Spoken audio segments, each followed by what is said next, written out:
的解放哎，真的翻身当家做主人，咿呀咿自由，呀呀自由啊，真的翻身当家做主人。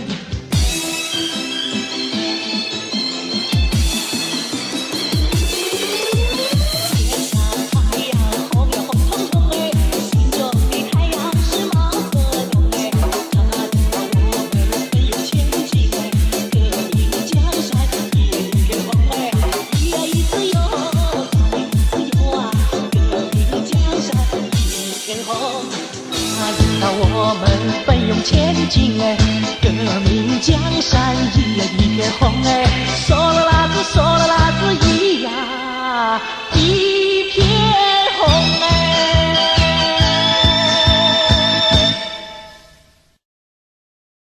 Le système de crédit social en Chine. Certains diront qu'il s'agit d'une intrusion à la vie privée, d'autres que c'est une manière de récompenser les bons comportements.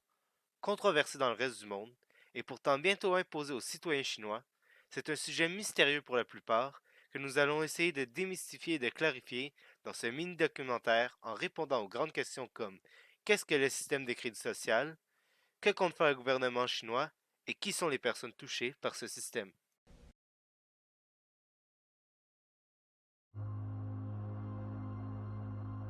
Le système de crédit social est un système mis en place par le gouvernement chinois au sein de sa société afin d'accorder un score à ses diverses entreprises et à ses citoyens.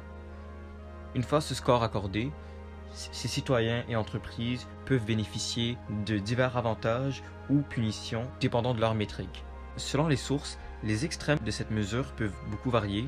Elle prend en compte des facteurs très variés, entre autres le record criminel, les records financiers, les posts sur les réseaux sociaux, l'historique internet, les habitudes de magasinage et plus encore d'une personne. Il y a aussi un réseau de caméras qui a été mis en place pour garder un œil sur les citoyens lorsqu'ils sont sur des lieux publics.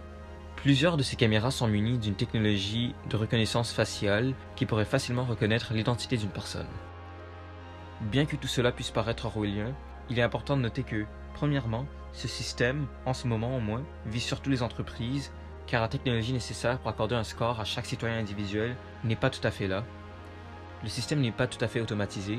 La majorité du temps, il y a un vrai humain en arrière d'un écran qui accorde ou retranche des scores aux personnes ou aux multinationales. Selon des documents officiels qui ont été sortis par le Parti communiste chinois, ce système permettrait de renforcer les valeurs traditionnelles chinoises, telles que garder une bonne relation familiale, avoir beaucoup de respect envers ses aînés, etc. Il est aussi démontré que ce système favorise la bienséance et les bonnes manières chez les personnes, telles que faire des dons de sang régulièrement, donner aux charités, faire attention lorsqu'on conduit, aider des parfaits inconnus, etc., en accordant ou en enlevant des points. Bref, selon le gouvernement chinois, ce système permettrait de promouvoir une société plus sincère. Il est difficile d'avoir le point de vue des citoyens chinois car leur liberté d'expression est très souvent brimée en Chine. Quand on leur pose des questions, ils répondent surtout avec l'aspect financier plutôt que l'aspect social du crédit social et certains nient même l'existence du côté social de ce système. 因为中国有一个社会信用体系，然后我想问，第一个问题是你听说过这个社会信用体系，然后你觉得它的用处是什么？它其实是对一个个人行为习惯的一个记录吧，相当于是在金融方面的使用率更多一些。这当初设计社会信用体系的目的，就是为了能够第一个，它能够帮助一些机构做出决策；第二个，它是督促别人都做一个诚实守信的人。因为你如果不诚实守信，你这个分数就会低，然后你就会处处碰壁，处处受限。它应该是根据你日常的一些行为规范，比如说你罚款有没有缴纳，如果没有缴纳会亏到一定分数；比如说你有没有欠款滞留没有还，这都是你的一些那个评分系统综合来讲。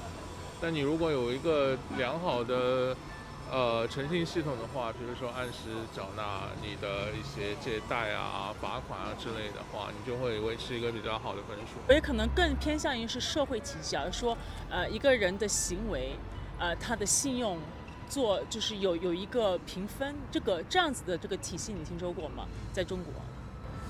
这样的体系好像是没有吧，好像还没有建立。Donc comme on peut le voir dans ces interviews, Un des côtés positifs est l'accès plus facile aux prêts à la banque. Par contre, il y a aussi des côtés négatifs qui peuvent causer des tragédies, comme un boxeur professionnel qui avait décidé de mettre à la lumière les arnaqueurs et les charlatans qui faisaient du kung-fu et qui n'étaient en réalité pas très puissants. Et la Chine a décidé de lui descendre de beaucoup ses crédits sociaux, car ça donnait une mauvaise image des arts martiaux chinois, qui étaient associés beaucoup au nationalisme et au patriotisme chinois. La grande majorité des entreprises et des gouvernements occidentaux ne sont pas d'accord avec ce système de surveillance. Selon eux, et aussi selon plusieurs exemples, le système de crédit social est un outil de propagande et de censure très puissant qui a déjà été utilisé plusieurs fois. En utilisant ce système, la Chine pourrait mieux contrôler ses habitants et donc mettre en place une dictature encore plus forte. Par exemple, en 2018, le gouvernement chinois a lancé une application qui récompense ses utilisateurs quand ils lisent et partagent de la propagande chinoise. Les utilisateurs se voyaient attribuer de meilleures notes de crédit social et pouvaient même recevoir des prix et des rabais sur certains articles en accumulant des points. Ce n'est pas le premier exemple, car la Chine a aussi lancé une application partout dans le monde nommée China Daily et qui fonctionne à peu près avec le même système. Toute cette censure amène la répression d'un droit de l'homme fondamental, la liberté d'expression. C'est pourquoi la grande majorité des journalistes et des dirigeants en Occident sont complètement contre le crédit social. Du point de vue des entreprises chinoises, le système de crédit social servira à la régulation du marché. En effet, les compagnies chinoises étaient l'un des points explicitement visés par le gouvernement. L'une des principales raisons de son implémentation était bien sûr pour faire monter la réputation des entreprises, mais aussi pour corriger les problèmes grandissants de conditions de vie et de contrôle de qualité dans les usines, surtout dans le secteur agroalimentaire, où des scandales et des problèmes de qualité des aliments sont très fréquents en Chine.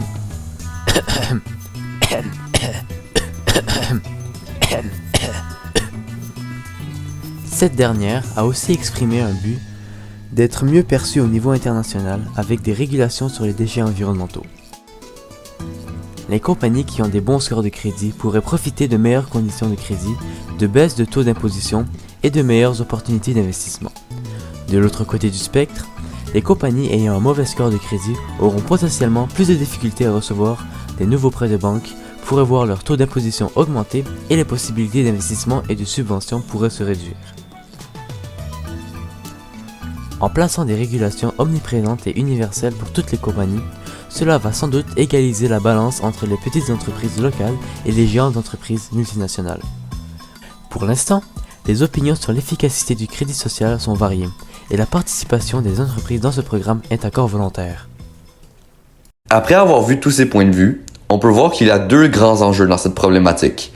La sécurité et la liberté. Donc que ce soit la liberté d'expression, la liberté à la vie privée, etc. Comme le crédit social, comme on le connaît, est objectivement une plutôt mauvaise idée, nous avons décidé de vous poser une question de manière plus générale. La voici. Est-il justifiable de sacrifier de l'intimité et de la vie privée pour favoriser la sécurité de tous?